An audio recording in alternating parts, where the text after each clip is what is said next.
Look at the side of any merchant ship, and you will find a circle crossed by a line, with a small ladder of letters beside it. It is painted amidships, in white or yellow on dark hulls, and it is not decoration. That mark is the load line, and it settles the oldest argument at sea. How much cargo is too much? In the next few minutes, what the circle means, what each letter allows, why fresh water changes everything, and why one painted line has saved more lives than most equipment aboard. In the 1870s, British ships were being loaded until they had almost no side left above water, insured heavily, and sent out in winter. Sailors called them coffin ships, and crews who refused to sail in them went to prison. Samuel Plimsoll, a member of Parliament, spent years forcing the argument into law, and the result was a compulsory mark on every hull showing the deepest legal loading. That is why the disc still carries his name in everyday speech. The load line is a piece of 19th century safety law that never needed replacing, only extending.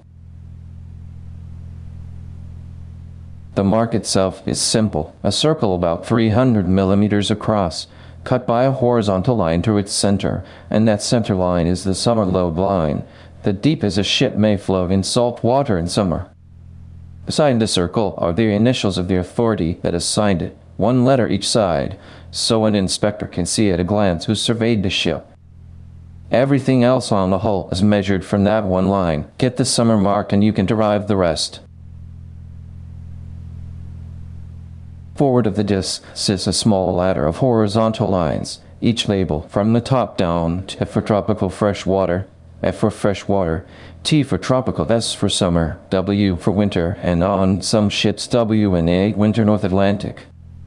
The order is not arbitrary. Warmer and fresher water lets the ship sit deeper legally. Colder and rougher seasons force her to sit higher, because winter weather demands more hull above water. WNA is the strictest of all, an extra allowance for the worst crossing on the planet, applied to smaller ships in the North Atlantic in winter. Water density is the reason the latter exists. Salt water is denser than fresh, so a hull floats higher in the sea and deeper in a river. A ship loaded to her marks in a fresh water port will rise as she reaches the sea, which is why the fresh water lines sit above the salt water ones. They build the rise in on purpose. The allowance between fresh and salt is calculated from the ship's displacement, and getting it wrong is a classic loading error, legal alongside overloaded once the tide turns salty.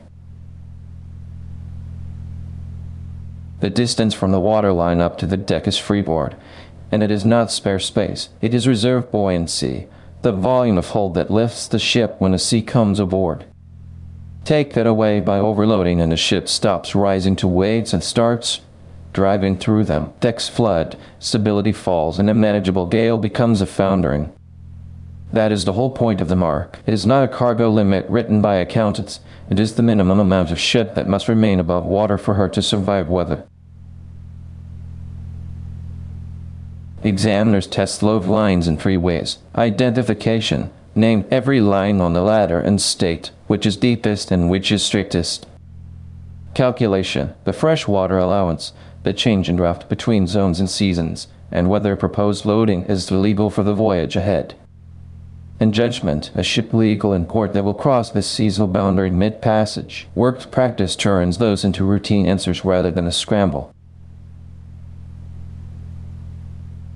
Practice is what the workbook is for.